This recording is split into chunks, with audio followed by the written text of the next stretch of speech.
Ladies and gentlemen, this is Frank Donga, and you're listening to Boom Radio. Keep listening to Boom Radio. Don't touch that dial. Boom Radio, all the way.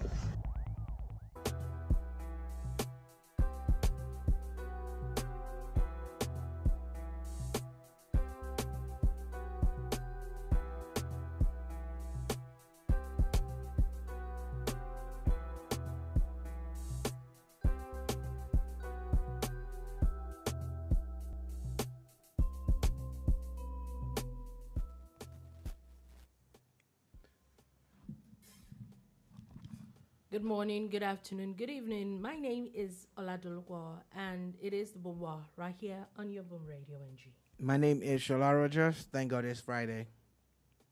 Okay, so we're going to be talking about a few things today at the bar. It is what is today? Okay, it's the Salah holidays very soon in the next couple of days.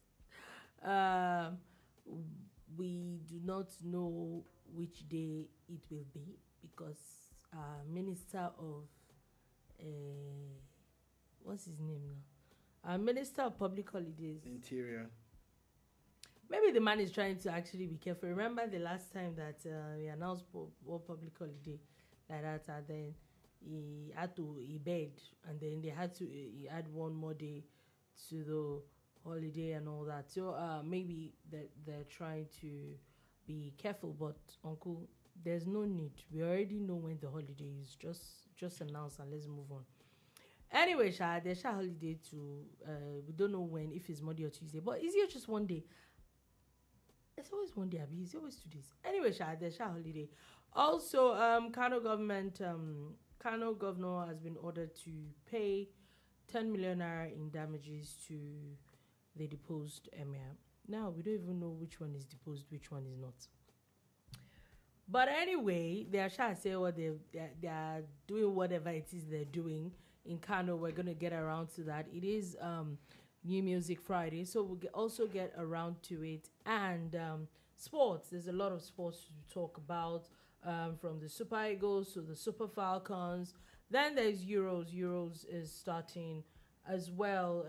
This summer is definitely packed. From that, then to Copa America. Then from that to the Olympics. So that there's definitely a lot. There's no dull moment. Oh, definitely. There's definitely no in sports at this point. So we're getting right into the show today. Starting from Kano government. The Kano government has been asked to pay deposed Emir Bayero, Ado Bayero, 10 million naira in damages. Basically, they're saying that they infringed on his human rights. It's interesting, when I saw that story, I was wondering, like, what are they going to pay? Exactly. Is it the 16th or the 15th now? I'm even 15th, the 15th. He's really fighting for his life. Like, he's not about to go quietly into the night, like his predecessor who is now his successor. The Game of Thrones in Kano is getting interesting by the minute. I'm just always saying that I pray that it does not escalate into, something volatile and all of that. It is looking like that. And that's one of the reasons why they canceled the Durbar and all of that, amongst other issues surrounding it. I think it's actually a very smart move. And reason being, who is supposed to, the Emir of Kano is the one that is supposed to lead the Durbar. Now, we've seen how even just, Jumat's prayers on Fridays, how one person is having his own in one part of the state, another is having, and all that. So it really might be a volatile matter. So I think that it's probably one of the smartest things that the police could have done for themselves at that moment. There's also, I think there was a court judgment yesterday talking about how the emir of this deposed emir has jurisdiction. The court is talking about how they're going to listen to his case. Yeah, and like you had said, it's obvious that this person does not want to go as easily as SLS did. However, looks like SLS too is not ready to let it go a second time. No, I'm sure Lamido Sanusi had already pictured himself, coming back at some point. Oh, okay. Yeah, I'm sure he had seen it and maybe even walked towards itself. You never can tell. That was FD. So he is not just going to roll over and say, you know what, for the second time, okay, you guys can do whatever you want. I'm not going to fight. This time around, he has moved in and is taking full charge, while his cousin, the deposed Emir now, that was the one that replaced him, is also not going to take it lying down. Now, these are two influential people, two influential families. They both have government links. They both have clout. They have the crowd. They have everything. And keep in mind that it is the Kano Emirate, really. The Kano Emirate is the second largest in Nigeria after the Caliphate in Sokoto. So yes, it's definitely is a big deal.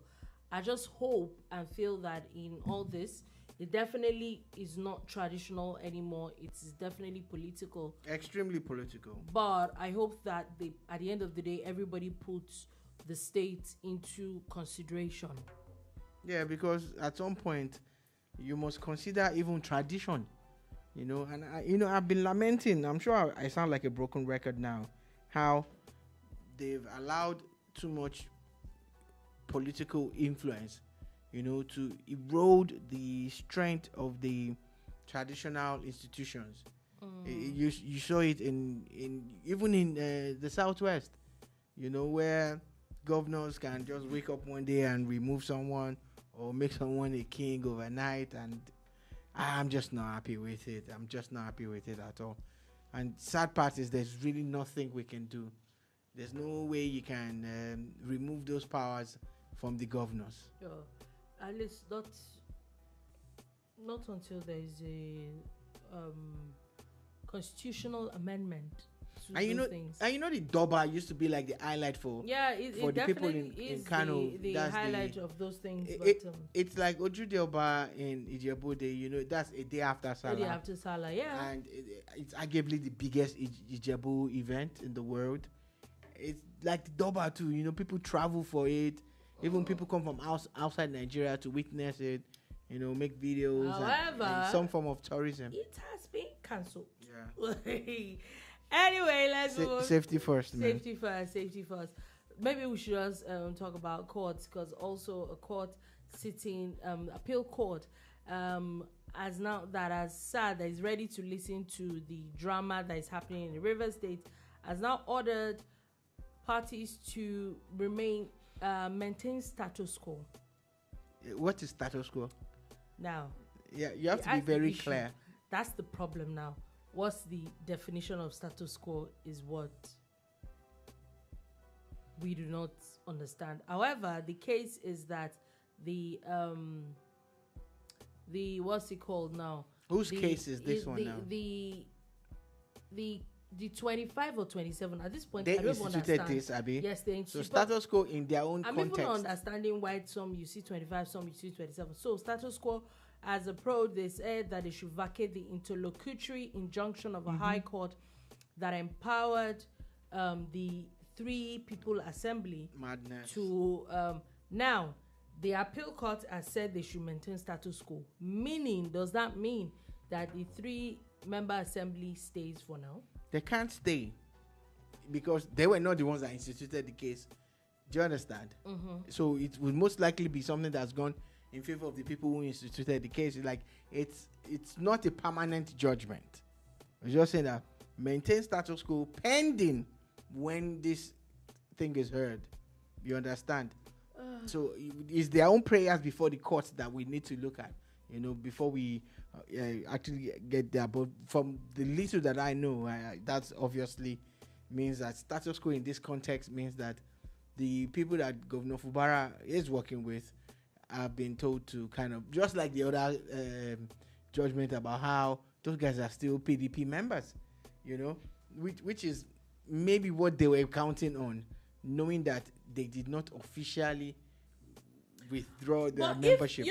If that matter is true, then it just sounds like they just wanted to look for trouble. It's possible. It's all politics at the end of the day. It's all politics now. Look at how, somebody makes a wrong move. People play it up. Somebody does the right thing. Nobody's saying anything about it. That's politics. So it's the same way. That's what I'm saying. Like, did they too do it purposely? It's possible. It's possible. It's possible, especially when the peace arrangement that was brokered by the president and the vice president broke down. The question is, how did it break down? Why did it break down? But at least the thing finally broke down, and at the end of the day, they go back to the trenches. Everybody's throwing jabs at each other now. See the way they were calling themselves out. I used to feed you. This one says, no, you are the one that we're helping and all. That's politics. God. It's politics. Oh, God. This time 4 years ago, they were all in the same camp. Yeah. 4 years. This time 2 years ago, they were all in the same camp. This time a year ago, actually. Yeah. Even this time a year ago. They actually were. It's very, very interesting, but it's obvious that the things that are going to unravel in Rivers State as well it's going to be very, very interesting as well. Since we're talking about courts, let's go on as the NNPC is now calling for an establishment of a special court for people caught during for crude oil theft. Not a bad idea. They're saying basically these things need to be expedited, so if there's a special court for it, it just needs to move quickly. Honestly, if you've watched the Boom Bar through the years or through the months, you know that we're constantly advocating for decentralization of a lot of things. For instance, we're saying take court cases to the prisons. It's never been done before in Nigeria. I don't even think it's done anywhere in the world, but that way you can help with decongesting the prisons and help some people get judgment faster. Because all the trouble of logistics back and forth.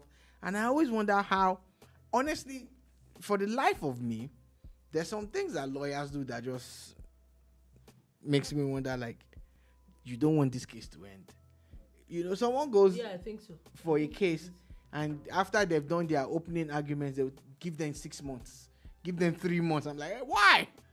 Tell them to come next week. At least you should have investigated the case before you came to court in the first place. You had your grievances or your grouse that you wanted to iron out. So it's the same way with arresting pipeline vandals or any form of vandal. Do you understand? There's now going to be thrown into that judicial system. They mix them up with all the backlog of cases. Also, yeah. And that's not good, So the instant there's some kind of deterrent that, if you are caught, these are the things that would happen to you or could happen to you. I have a feeling that it would help curb this thing seriously. I was watching a video of Saudi Aramco, which is like the Saudi Arabian version of Nigeria's NNPC. And they have a control center. And they said that control center, that nothing happens to their oil that they would not detect in that place. That nothing happens. They put technology in place. Now, a few days ago, when Dangote was launching his truck assembly plant or manufacturing plant, he made reference to his control center.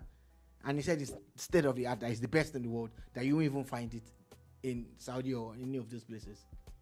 Now, if the Saudis have it, if Dangote has it for his own oil establishment, NNPC needs to start investing in technology and all of that also, so that at least they can track these people, drones, motion detectors and everything. Once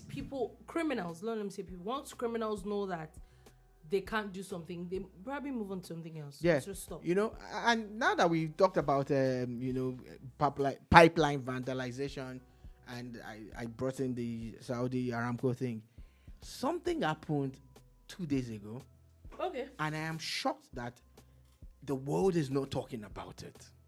Okay. So about 50 years ago, the Saudi oil company, the Saudi government, signed a petrodollars deal with the US. With the US. That's one of the reasons why dollars is the main denominator when it comes to oil. Yeah, I saw it. That deal is expired. It's expired, and there's no talks of. They said that they want to deal with everybody. So the Chinese currency, the Russian ruble. They said they want to sell oil to everybody, and they don't want to use the dollar anymore. They were selling to all these people with the dollar. And a few years ago, a President Muhammadu Buhari had tried to pull off a deal where Nigerian businessmen could actually buy goods in China without the dollar. That's a true conversation. I remember that conversation. What happened to that deal? What happened exactly? Now, that did not work. We don't know why. But if the Saudis, who have signed a 50-year deal, pulled out of it, what does it say to us? Why do we still all have to use the dollar as a denominator if one of the largest suppliers, if not the largest, one of the largest, is saying they're not going to be limited to that single dollar again? I know that we have a lot of countries, especially Nigeria, use the dollar as some kind of savings. We have this dollar account, our forex and everything. But who says that you cannot have that in different currencies? In different currencies, yeah. So because the over-dependence on the dollar might just change. And I feel that the way Saudi has done it, this might, if the rest of the world catches on, might just be the end of that domination. So we'll see. Yeah, and I think I read that story yesterday. Nobody's talking about it. In fact, I think I read it when are you not shocked? The G7 summit or something, when Saudi said they're not interested. They're not renewing it. They're not attending that one, but they were going to attend the BRICS summit and all that. There's and BRICS is talking about their own currency. Yeah, there is a lot of a lot of issues with diplomacy around the world right now. It's not looking very good. There's also a lot of drama happening in Africa. In fact, Nigeria's neighbors that we would get to in a bit. So hold that thought, because we're still coming back to something close to that very soon. Now, I just wanted to also put this out there. The appeal court has now set aside contempt proceedings against the EFCC chairman. Also, talking about security, police have arrested hackers who breached JAMB's central admission processing system. If they can do this to JAMB, who are you? It's INEC that even came to my mind. Oh, wow. But remember that they said there were thousands of attempts. Kudos to INEC. Remember that the chairman had actually talked about how there are thousands of attempts for days, and in fact how they had to move. That was one of the reasons why collation was done manually. In some instances. Maybe I know that is difficult, but also maybe this manual thing, it will probably get to a point that it would probably be what everybody will go back to, because not that it can be tampered with, but we all know that no matter how big a system is, there's always once something is put online. This is I want to talk about a movie. I'm sure somebody has seen this type of movie where there's a lot of hacking and technology being used, and there's tracking of your phones. They can listen. They can actually turn on your cameras on your laptops, and even your TV. They can use your TV to watch you and all of that. And you're seeing that this guy is being tracked. And the next thing is what they're now using are the analog phones. That's what's the safest thing. Have you not noticed those things? Yeah. So again, in fact, you see you see all these films, and then it's the analog that they want to pass. That's where the real power is. So really, actually, how much of technology do we need? And there's a saying that as long as it's on the internet, it can be hacked. Yes. So for JAMB, it would have been funny how they would have marked people's exam sheets, posted the results and everything, and the next thing you just start seeing people with 310, 420 over 400, and all of that. It's crazy. It's crazy. And such a very... it's the same problem that banks are going through. Yes. It's the same problem. And, we need to understand. Now, what this means is that for cybersecurity experts, they need to step up now, and it's a big business. It's a big business. You know, the conspiracy theories about how, for instance, have you noticed that we don't have viruses on laptops anymore? Have you noticed? They are. They're just not as popular as before anymore. Okay, maybe because I've been using the Mac for... I've never had one. No, funny enough. In the last 10, 12 years. Funny enough, I've use not. Macs. But I remember... No, the thing is, I think that the issue, like you said, it's not like before again. However, even antiviruses and all that are now... A lot of them are inbuilt with apps and all that. So it's more difficult. Like you said, it's like the world has moved on from virus to hacking. So what I was trying to also say, you know, I'm glad that you brought that home, is that viruses, there were conspiracy theories that it's the companies who, you know, who build the antiviruses that build, you know. You know, there was a time I had this PC. I had this Trojan. Oh my God. We actually had to shut that thing down and almost, I think I couldn't even sell it. There was another one, there's this Kenyan president, his name was used for a virus. He was a presidential candidate, you know, and he became very popular as a virus. And, you know, it was people who sit down to cook these things. So technology also has its downsides. Oh, it definitely does. It definitely does. It has its downsides. That you cannot. But I'm glad that JAMB and the police have caught these people. Still talking about justice and all that. Court in federal high court has now discharged Binance executives. Remember those two people against allegations leveled against them by the FIRS about tax evasion. Now, what they're saying is that I think the FIRS had also amended. Now, the issue is that the FIRS has amended charges against them. And one of the reasons why FIRS is letting this particular one go is that now they now have a Nigerian representative. Okay. Binance itself has announced the appointment of Nigerian representatives. So there's somebody that they can talk to and interchange with a legal entity in Nigeria. And you know the funny thing, you know there's a Binance Nigeria that is not related to them. Yes, now that they had to come out to debunk. So basically that's what is happening right now. However, I'm not sure I like this guy's job. He's literally being employed to answer questions he knows absolutely nothing about. If you check his salary, you would like his job. He will like, I know, I'm not interested. Anyway, really? No. His Oga is literally landed in jail. He could land in jail as well. Which camera are we on now? They could land in jail. He could actually land in jail. He go to jail because he works for one company. Yeah. And he will come out again. Okay. Call me. You guys call me. Anyway, there's still cases against them. They still have issues with the EFCC and all of that as well. So we will see. So the other guy in absentia is now free of one particular account now. Yes, the one that is in what's it called? The one that ran away. That is in Kenya. Allegedly. Is in Kenya. All right, you're still listening to Boom Radio's Boom Bar, and you're watching us on YouTube and Facebook.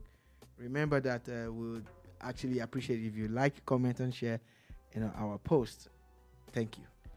Now moving on from that. Hey, before we even move on from that, I'm talking about security and all. Right at the bar, we're always talking about these Hisbah people and the kind of things that they do, and about alcohol. Now we're going all the way to Katsina. I actually thought that they were just in Kano State. It was just a thing here, but apparently they're actually in a lot of states in the north. And Katsina State Hisbah had now shut down a hotel that, after investigation was found, was lodging underage girls. Yeah, that that's a thing in all parts of Nigeria. It's not even a Kano or a Katsina thing. I remember a videos, some kids, I call them kids, I think they're in secondary school. We're going to lodge in an hotel somewhere in Warri. Oh yes, I am at this point. I'm actually not condemning, commending Hisbah. Like, yeah, I know. Do you understand? I'm just trying to piggyback off that to say that it goes beyond what they've done. That it's actually a serious problem. It is. It's clear that parenting has failed for that generation. And then half of these girls think that they are old enough. Like, I saw a video 2 days ago. A girl was secondary school kids in secondary school uniform. She was celebrating her boyfriend's birthday in school. They were popping wines and bubblies and spraying money. EFCC, the students were spraying money, but they're underage, Abby. And they were getting all mushy, and it was being recorded. Hello. In a school uniform. Where is the hello? In a school uniform. I don't know the parenting that I had. I'm sorry. Shout out to the kind of parents that we had, because even graduating uni at age 20, finishing, going for NYSC like 21, you can't even just sit down and tell your mom that you have boyfriend where, and you are already These ones probably won't tell their parents too. But you don't. The fact that you can record it, anybody can see. No, that one they assume that the internet is limited. Okay, so how did you see it? And I said they assume. I didn't say that they were right about thinking like that. A lot of them just assume that. It's okay. Having to notice that it's okay. A lot of vices. Try your hand on a lot of things. A lot of vices that you find online are recorded by the perpetrators of the crime. The bad part or the worst part is that you are not smart enough. Yeah. Be a little smart. Little secondary school kids and all of that. So it's the same vein that you will find them taking themselves to hotels because they have money. And because, again, some of the hotels they lost their morals completely. Yeah. And you know that the government passed a law recently about underage girls, that no hotel should allow underage girls. I think that law was, that thing was mentioned about 2 weeks ago. You cannot. But guess what? Someone now responded. I can't remember who said that. It shouldn't be about girls alone. It should be about boys and girls. You should not. It's not about girls alone. But if I look back to when I was a teenager, we really get mind to say hotel during the day again. You know the get because on the way to the number one. My number one question is, how do you want to get the money to go and rent a hotel? No, these days they get money from all sources. Even from their parents. No, I get it. So number one. So that one is answered. Number two. Okay, there's Uber now, so it's easier to go around. We didn't have Uber. So. Now, number three, which is very sacrosanct. Where will you say you are going? At that time of day. Where, mommy, you are not. See, you want to go and greet a friend. They'll probably go during school hours now.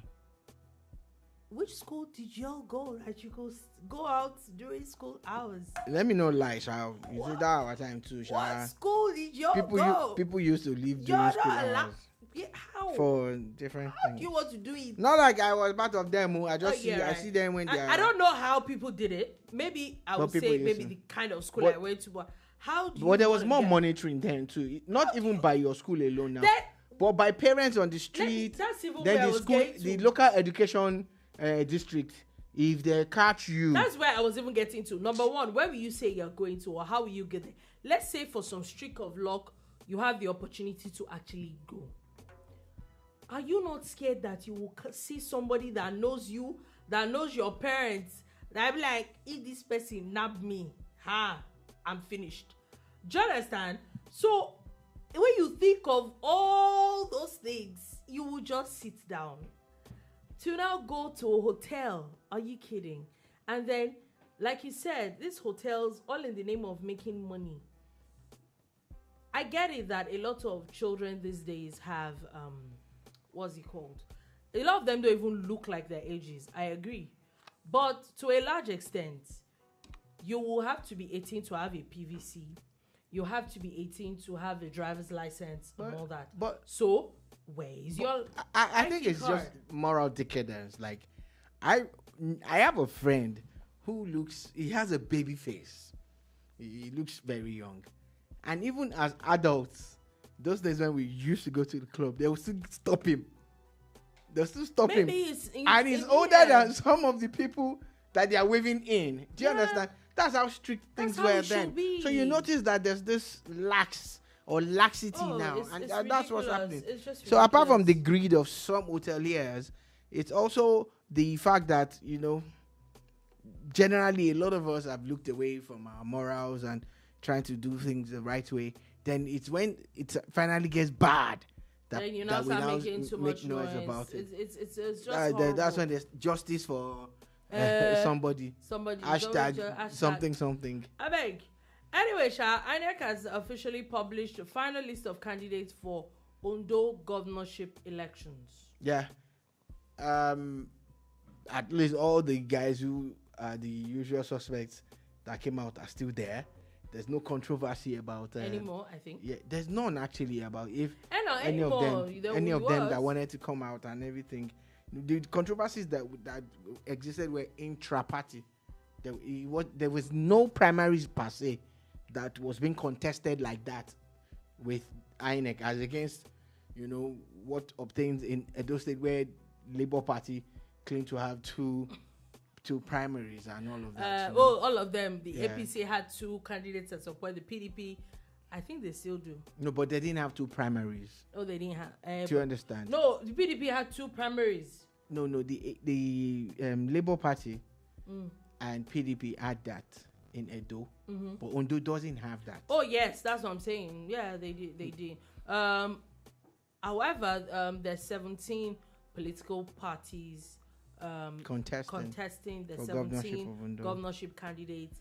There are no female candidates. There's 17 male candidates, and there is 1 person with disability.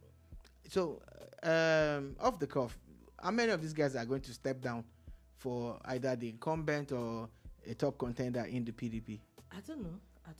By your own, you know, quite a number of guest teammates to guess and estimate. Maybe like 10 of them are. Yeah, going. Because 17 of these people. There's how many of them are real contenders? That's Accord Party. There is AA. There is AAC. There is ADC. There is ADP. There is APC. There is APGA. There's APM. There's APP. There's Labour Party. There is NNPP. There is PDP. There's PRP, SDP, YPP, YP, and ZLP.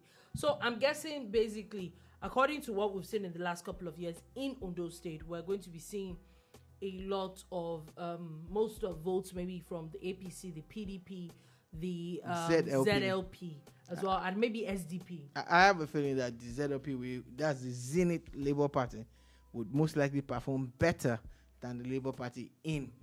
Okay, yeah, and the Labour Party. Yeah, we'll see. Ondo. Yes, is Ondo. Keep in mind the ZLP candidate is the younger brother of the former governor. Yes. Former governor. Anyway, and the funny thing is that looking through, actually, they're not particularly old people on that on this list as we see. I think the oldest person is the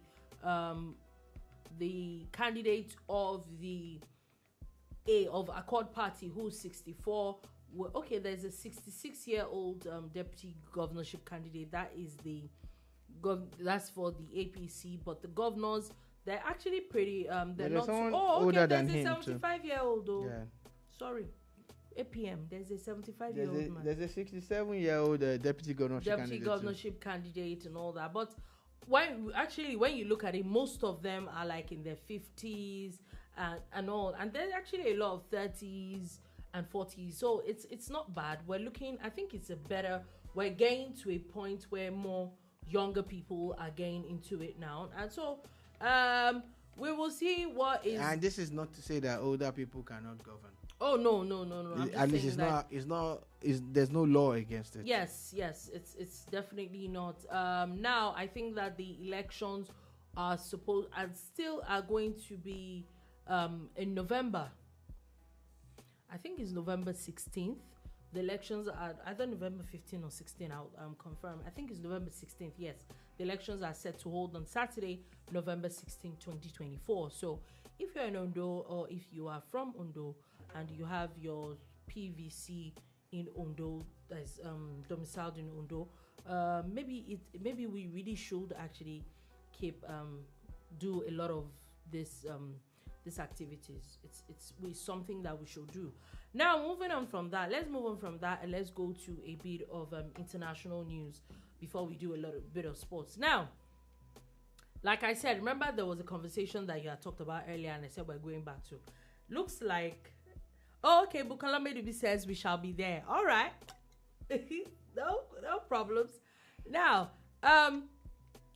going to diplomatic issues. I was talking about how Nigeria's neighbors seem to have a diplomatic role at the moment, and this is between Benin Republic and Niger.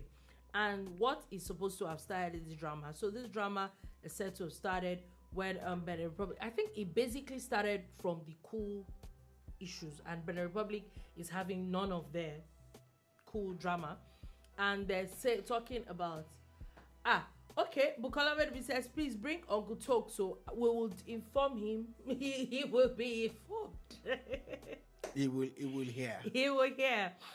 Now, so basically, Benin Republic, they're cutting off a lot of their ties with them, and even talking about closing the border between Niger and Benin Republic, and in fact went as far as indicting and incarcerating some of their convicting some people, from some Nigerians. They're talking about how they entered into their country illegally, and I think about 3 of them have been sentenced already. Now, in response to that,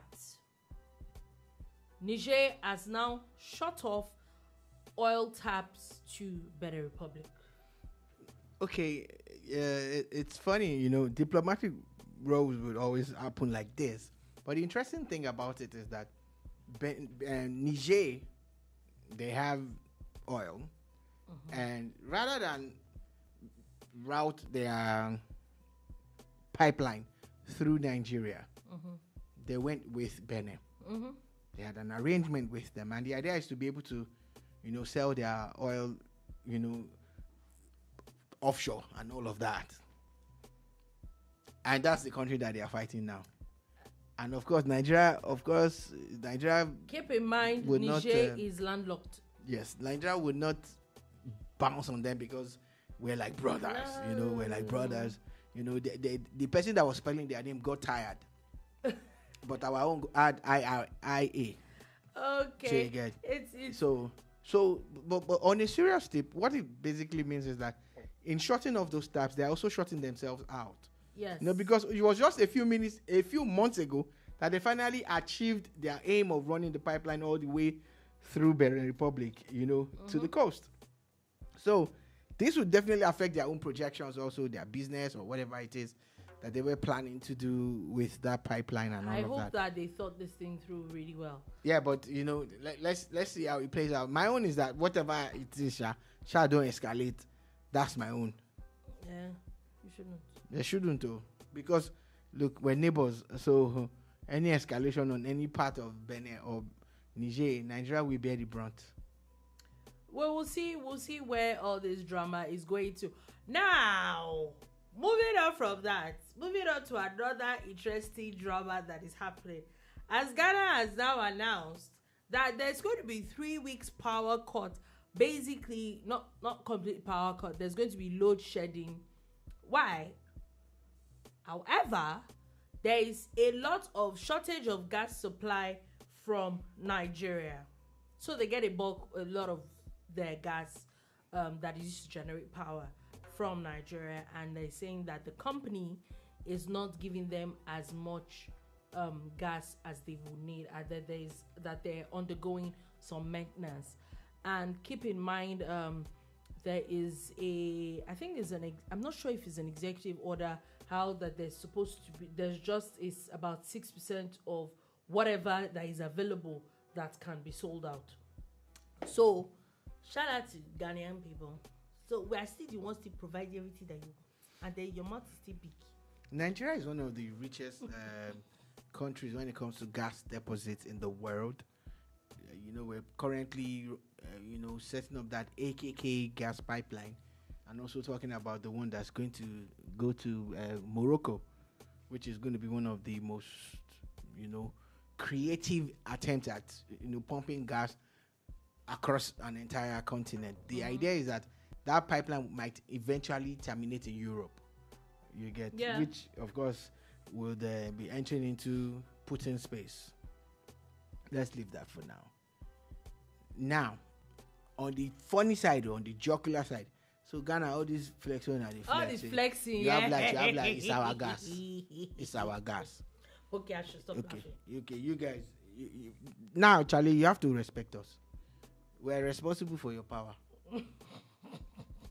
I've joked. Now, on a serious tip, if Ghana, of course, I know that we shouldn't be comparing based on their population and their geographical spread and everything. But no matter what you say, you need to build that scale. So if Ghana can achieve, more power supply for their own country, regardless of the population. But that's true. But you should also put population into. I did. That's why I brought it out. But I'm saying that you're also supposed to build that scale. To look on the real.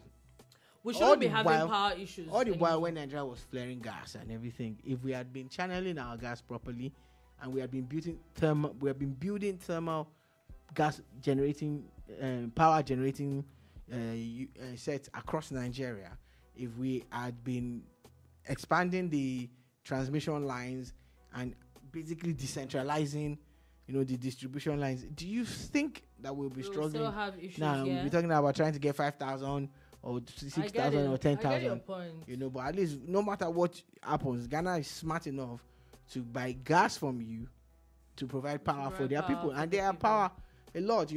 I know that in some parts of Nigeria power has improved, but it's just a small part compared to the larger chunk of Nigerians who don't even have light at all. Not because they don't have electricity grids, but there's just no supply at all. Yes, I totally agree with you. So anyway, Sha, we'll see. Sha, sorry for you, Sha. Sorry, yeah.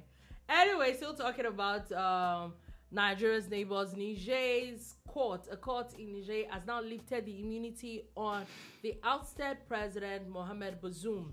And what does this mean? It means that he is probably going to get some trials coming his way.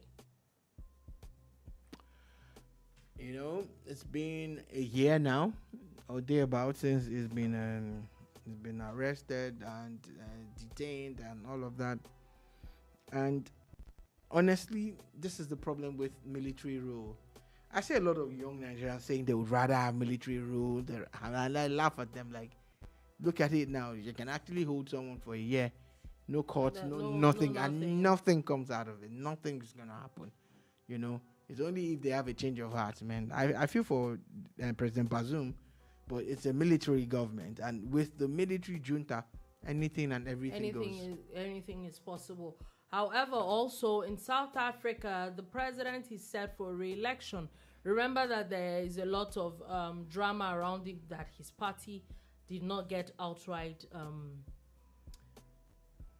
a majority. So there's been a lot of back and forth. But it's talking about how the second biggest party in the parliament is talking about what's the word now?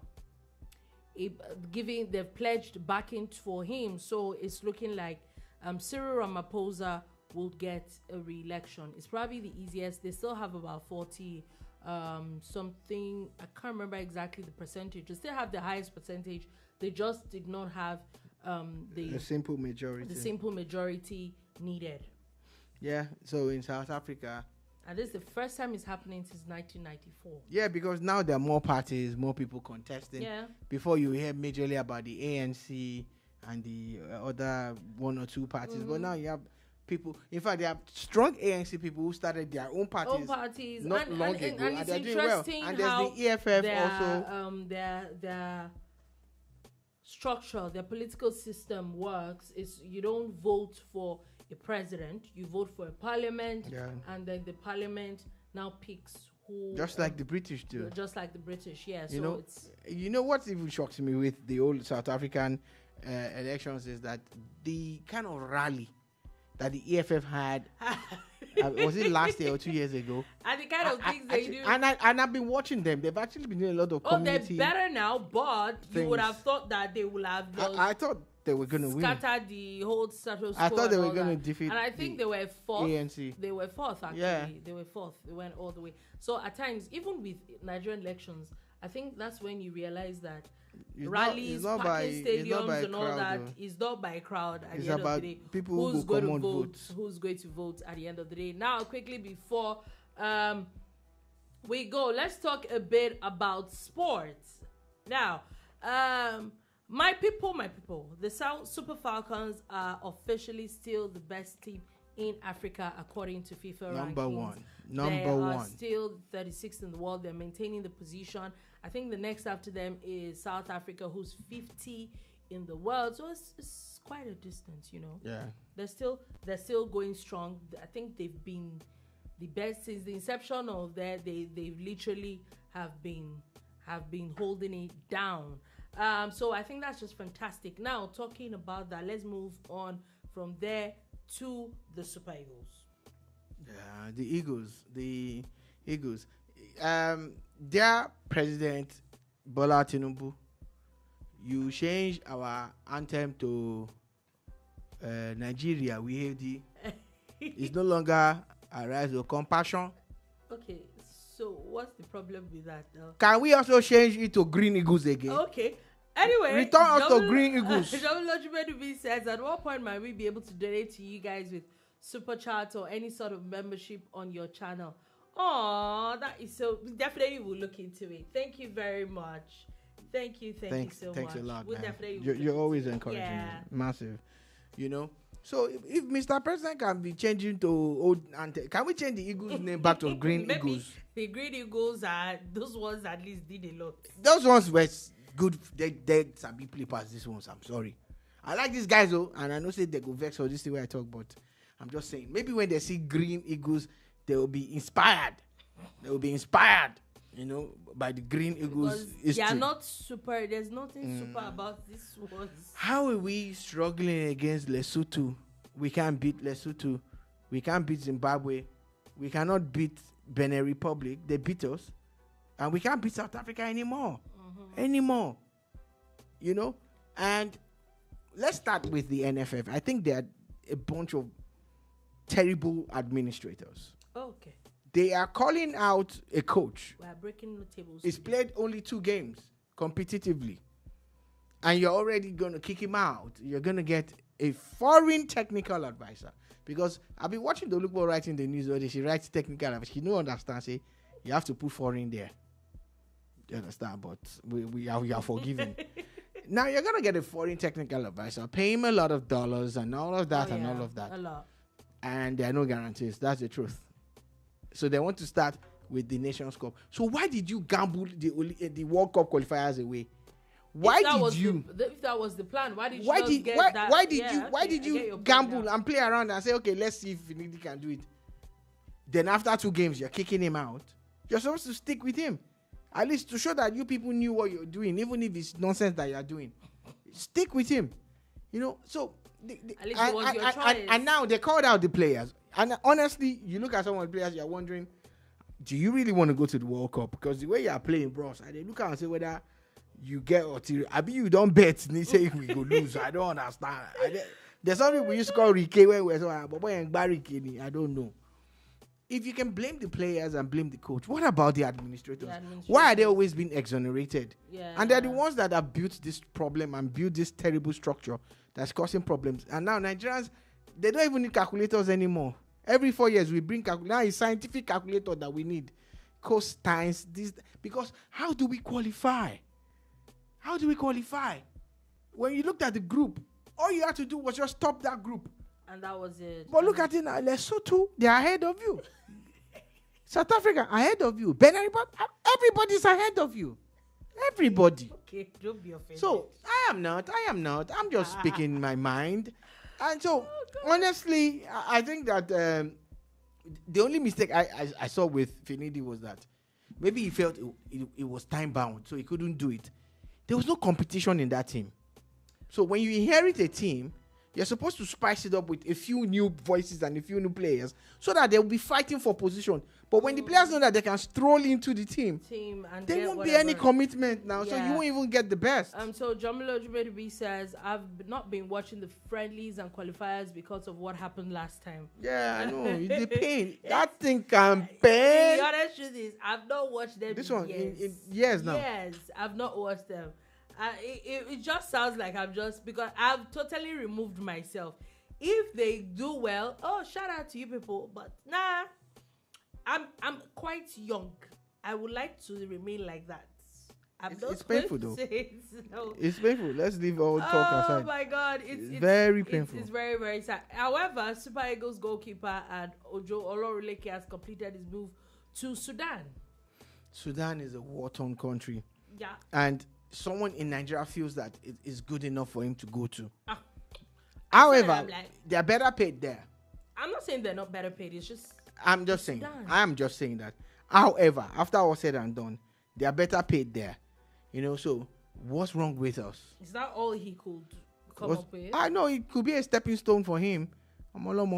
He's getting Huda now, and now he's a foreign-based player. Because again, we really don't take care of our own base players like that. Okay, it's very, but it's. I think that it will be more of a loss to Eimba than Super Eagles. It doesn't even play for. He's just there. And the guy is an amazing goalkeeper. They don't even do anything. He doesn't even play for. Probably Super better Eagles than one or two of the foreign-based guys. Anyway, I've been seeing the matches. In my opinion. Jomology says, I've been seeing the matches, final scores, and surprised at how we managed to lose some of these teams. Yeah. See, 3 draws and 1 loss. It doesn't make any sense. It's very, very sad. You can't beat Lesotho on the road. Then you can't beat Benin on the road. Then why are you going to the World Cup to go and play Argentina? You play group stage and come back home. Why are you going? You play group stage, they beat you. This is a team that came second on the continent. They beat you. You were number 2.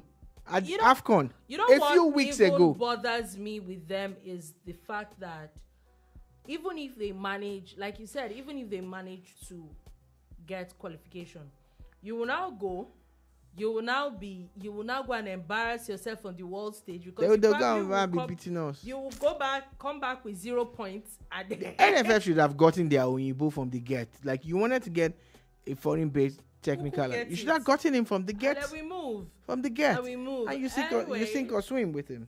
Anyway, finally, before we leave all that, Euros is starting today at 8 p.m. West African time. And it is starting with Germany and Scotland. Now, Germany, you know them now. The Mannschaft, they have... I'm sorry, I don't see Scotland... It's football. It's football. You might be right, though, but I just want you to be at the back of your mind. That is football. But the Mannschaft, there's something else. There's something else. Honestly, the way those guys play, they're always together. But, in recent times, there was a dip. There was a dip, but they seem to have picked up a bit. So we'll see that 8 o'clock. And tomorrow, the rest of the Group A, Hungary and Switzerland will be playing at 2 p.m.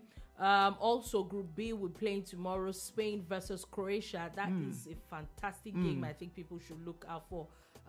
Italy. That's 5 o'clock, right? Yes, 5 o'clock, and by 8 p.m. there'll be Italy and Albania.